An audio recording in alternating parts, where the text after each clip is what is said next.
Your purpose is to make your audience see what you saw, hear what you heard, feel what you felt. Relevant detail, couching concrete, colorful language is the best way to recreate the incident as it happened and picture it for the audience. Ralph Waldo Emerson, speech is power. Speech is to persuade, to convert, to compel. It is to bring another out of his bad sense into your good sense. Martin Luther King Jr. A life begins to end the day we became silent about things that matter.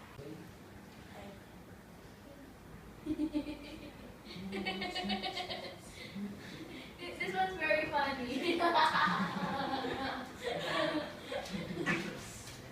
It's you.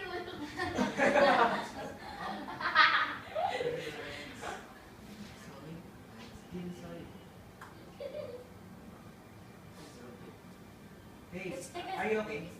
Oh yes, I'm alright. But guys, I have this project about informative and persuasive speech, but I don't know their differences. Look for your friend. You're gonna... Yes. Are you right, guys? Yes. Yes. But first, if Can you get your song? there's what a change is there. Thanks.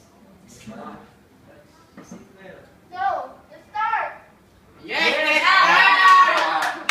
Informative and persuasive speaking are related but distinct types of speeches. The difference between the two lies in the speaker's end goal and what the speaker wants the audience to live with. Informative speech keyword to inform, just like that.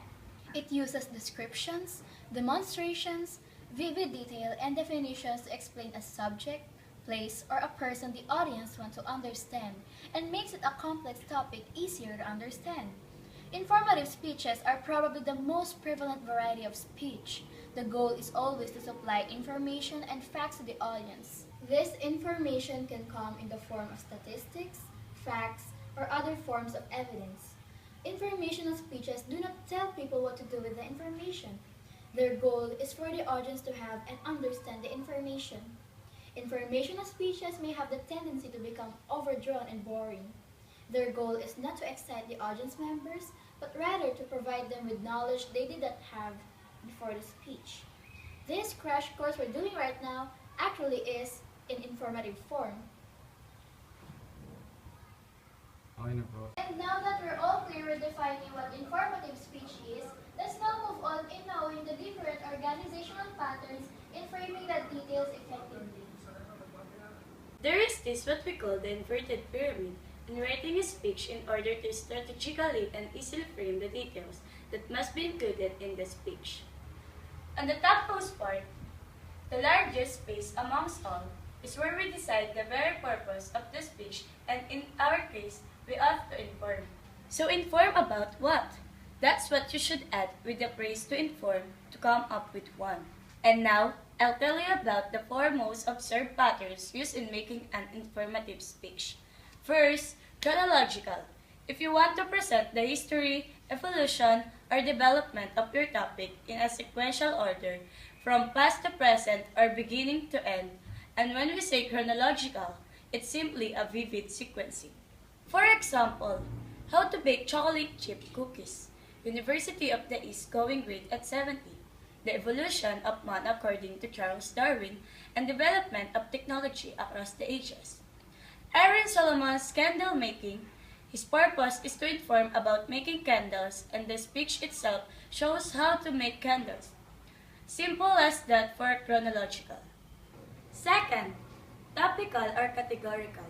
If you want to inform your audience about the main features, descriptions, or categories of the topic, specs of the latest iPhone 7, features of Pokemon Go, VariaVision augmented reality display, Ghost and Stove, and Grill Bar.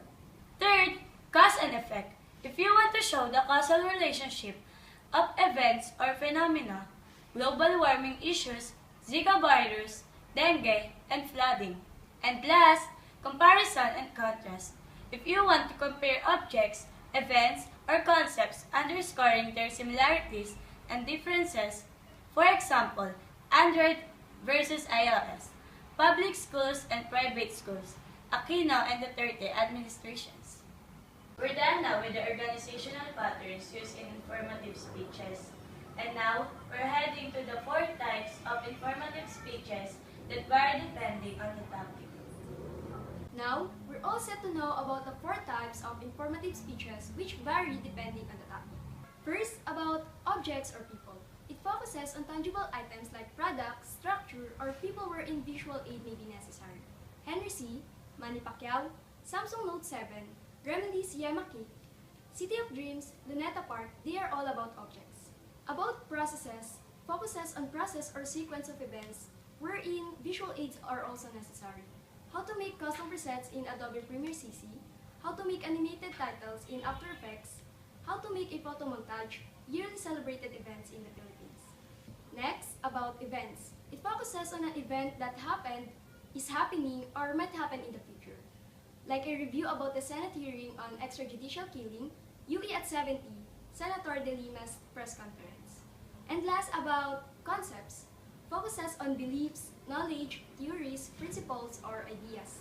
The Big Bang Theory, philosophy of Aristotle, Socrates' studies in Plato's dialogue, the 6 realms of reincarnation in Buddhism, Hinduism, Empiricism, and Summa Theologica of St. Thomas Aquinas.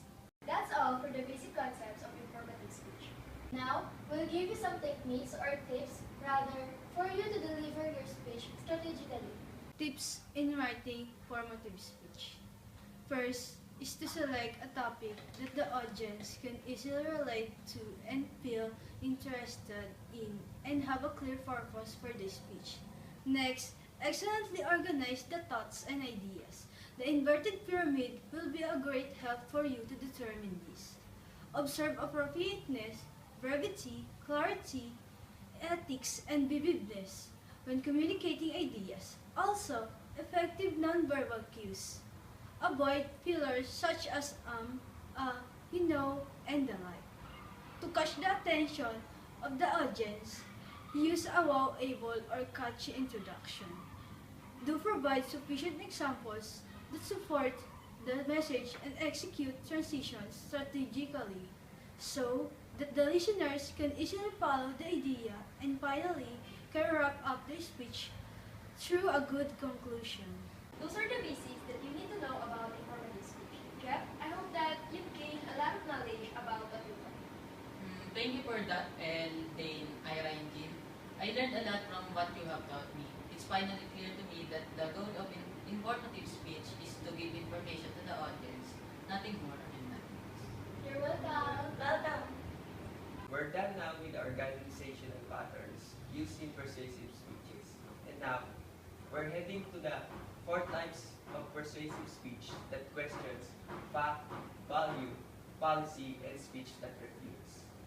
Persuasive speech. Like informational speech, persuasive speech uses information. However, persuasive speech are designed for the audience to not only hear and understand the information, but to use it to be convinced of a viewpoint. According to Gamble and Gamble, 2012, the primary goal of a persuasive speech is to influence the thoughts, feelings, actions, and behaviors or attitudes of your listeners.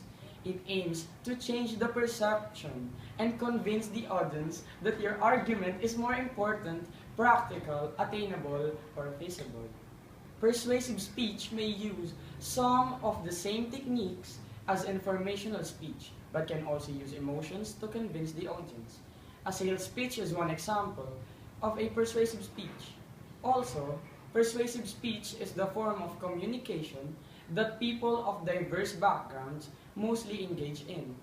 It centers on any arguably interesting topic under the sun, the hottest issues in the society to be more particular.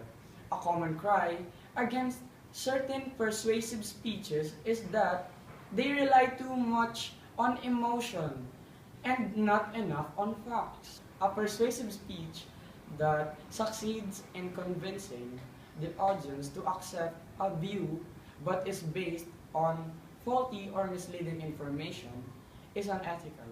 Now that we defined persuasive speech, it's time to know the organizational patterns used in presenting one. First is the A forest, which stands for anecdotes, facts and figures, opinion, rhetorical question, emotive language, superlatives, and tripling. Anecdotes. It begins the speech with a personal story, observation, or experience. An example here is from Nick Vujicic's Overcoming Hopelessness. Nicholas James Nick Vujicic is an Australian Christian evangelist and motivational speaker born in Tetra Amelia, Sydney, a rare disorder characterized by the absence of all four limbs. As a child, he struggled mentally and emotionally as well as physically, but eventually came to terms with his disability and, at the age of 17, started his own non-profit organization, Life Without Limbs, and so on and so forth, as simple as that. Facts and figures. Striking statistics that can support ideas must be provided. Here is also an example that applies facts and figures from Nick Vujicic's Overcoming Hopelessness. Now, I am very well aware to share you as well.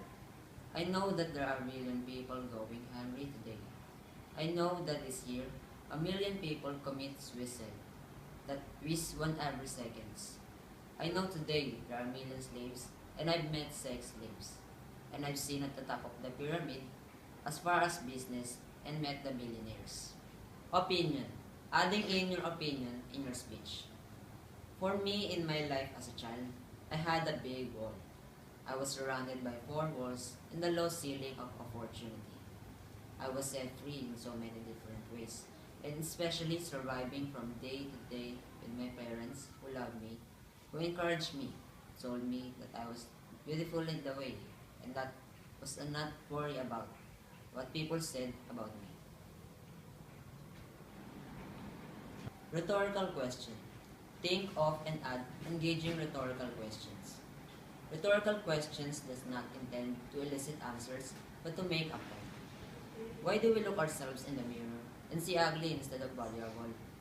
That is an example. It is not answerable by yes or no, but it's something that would definitely make you think to come up with a logical answer. Emotive language appeals to the audience emotions. Sorry, there was one thing less helpful or more burdensome than having a child without limbs. What is it? A child without limbs who gives up. So when I saw in my mind my mom and my dad and my brother crying at my grave, if I went through with it, that one thought saved me. Appealing, isn't it? Superlatives.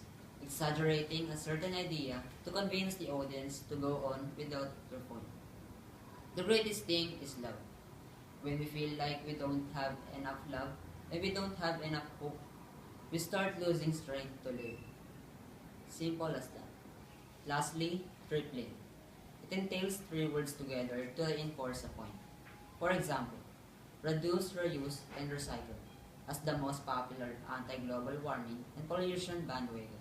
Second is the problem solution. It first identifies a problem and providing a solution which will show practically of the proposal. Third, problem cost solution. It also identifies a problem, but analyzing its root causes, the cause of the given problem and providing a solution for it. Fourth is comparative advantage. We identify the problem first, then you will present at least 2 solutions to the problem. Compare the 2 terms of practicality and feasibility. Last is Monroe's motivated sequence, making speech based on the psychology of persuasion. Another note here, consider the methods of persuasion according to Lucas 2011. First is the credibility, the quality of facticity if it must be trusted and believed in. Next is the evidence, a broadly construed anything that is presented in support of an assertion. Then, the action of thinking about something in a logical and sensible way. And last, use of language. The approach and words chosen do not sound offensive in the ears and does not give any ambiguous meanings. We're done now with the organization and patterns used in persuasive speeches. And now, we're heading to the 4 types of persuasive speech that questions fact, value, policy, and speech that refutes. First is the speech that questions fact. It questions the existence of a particular event or happening, posing questions of fact, deriving conclusions from different sources of information, and attempts to convince audience to believe your ideas. Last September 11, 2016, at the September 11 Memorial Observance Ceremony, President Obama remarked that 3,000 lives, men, women, and children, honoring them for the courage of putting themselves in harm's way to save people they never knew in the plane crash. A terrorism attack which he was really grateful for. Next, speech that questions value. It questions the value regarding topics on the self, family, friendship, religion, government, freedom, love, and money. Among other, where you make a statement or claim in attempts to convince the audience why something or someone is worthy of emulation and justifies it based on standards. We honor the courage of those who put themselves in harm's way to save people they never knew. We come together in prayer and gratitude for the strength that has fortified us across these 15 years. And we renew the love and the faith that binds us together as one American family.